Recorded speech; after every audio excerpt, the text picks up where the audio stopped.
Right, let's kick this off by explaining factorial in the simplest terms possible, because let's face it, mathematicians love taking straightforward ideas and giving them fancy names just to sound smarter. The factorial of a positive integer, say n, is just a dramatic way of multiplying every number from and down to 1.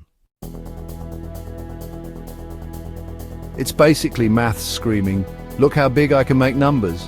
It's written using this excitable punctuation mark, n. That's right, mathematicians literally put an exclamation point after a number as if numbers were suddenly exciting. Calm down, maths. Here's the formula in all its glory. Brace yourselves, it's thrilling. N equals sign n times, n minus 1 times, n minus 2 times 3 times 2 times 1. Factorial's entire personality revolves around exploding numbers at lightning speed. This makes it the perfect introduction to computational headaches like recursion, looping, and algorithmic efficiency. Let's break this down with actual numbers, because if maths isn't practical, what's the point? Might as well read philosophy. 0 factorial equals 1 by definition, just to annoy people who think multiplying 0 by anything always equals 0. 1 factorial equals 1, easy enough. 2 factorial equals 2 times 1, which is 2, still boring. 3 factorial equals 3 times 2 times 1, which is 6. Okay, getting bigger. 4 factorial equals 4 times 3 times 2 times 1, which is 24. Starting to escalate a bit. 5 factorial equals 120. Now things get alarming. 6 factorial equals 720. All right, calm down. 7 factorial equals 5040. See? Maths is escalating quicker than an argument on Twitter.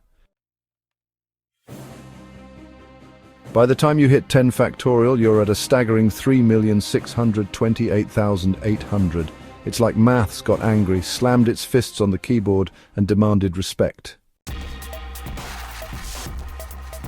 Oh, and let's briefly address the 0 factorial equals 1 thing. Mathematicians insist it's true because apparently there's exactly one way to arrange nothing, by doing nothing.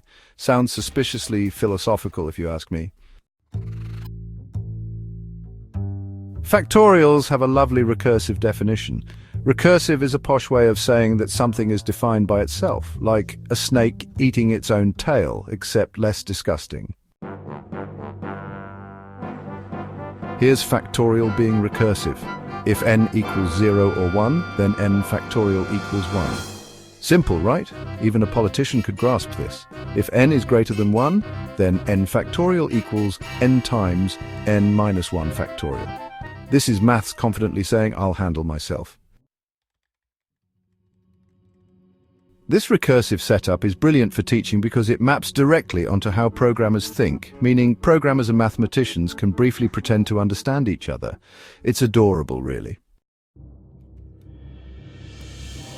Now, factorials might sound about as practical as building a house out of toast, but surprisingly they pop up everywhere. Ever asked yourself, how many ways can I rearrange my collection of embarrassing DVDs? Factorials have you covered.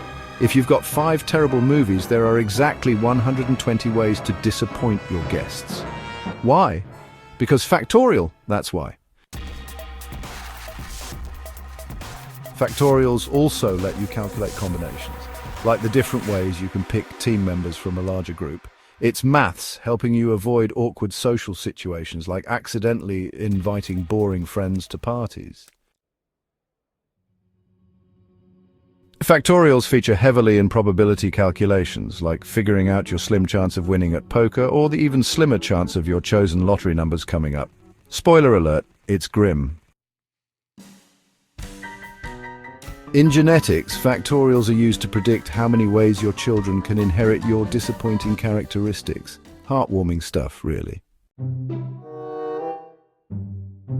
Factorials creep into some serious mathematical scenarios too. Taylor series expansions, used in calculus and physics, rely heavily on factorials. Think of Taylor series like maths desperately trying to explain complicated things by oversimplifying them repeatedly.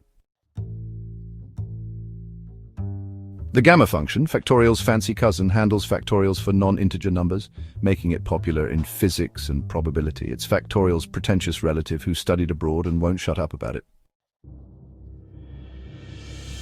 Stirling's approximation. Factorials get so big we need approximate answers. Stirling's formula is math's equivalent of saying, close enough. Factorials also have a starring role in computer science. Algorithm complexity often involves factorial calculations, meaning your code quickly becomes as efficient as a traffic jam. Genetic algorithms use factorial logic to optimize solutions, desperately rearranging options until something useful happens, like politicians reshuffling cabinets. Factorials even sneak into cryptography, making sure your embarrassing texts stay private. You're welcome. Teaching tools, recursion. Factorials are fantastic teaching tools precisely because they're so melodramatic. With factorials, students learn recursion because factorials define themselves clearly, perfect for beginner programmers who need hand-holding. How to use if-else logic, loops and function calls. Skills necessary to build even basic software like apps that tell you the weather wrongly. Algorithmic thinking. Factorials teach you how a simple calculation can rapidly spiral out of control, preparing students for real-world disappointment. Throughout this course, we'll methodically explore how factorials can be calculated, from simple methods like if-else logic for beginners through looping and recursion, right up to advanced optimization techniques for those who want to impress at dinner parties, if you attend the sort of dinner parties where factorials come up. We'll cover each method clearly, so even if you started this course thinking factorial was a new brand of yogurt, you'll finish understanding more than you ever wanted to about this explosive mathematical function. Quick recap for those who were distracted. Factorial is a simple concept disguised as complicated maths. It multiplies integers in a descending sequence down to 1. It explodes rapidly, making it useful and terrifying. Appears everywhere. Combinatorics, probability, algebra, computer science. Brilliant for learning key programming concepts despite causing occasional existential crises. Next up, we'll learn how to break this drama queen factorial down into manageable computational chunks without causing emotional distress.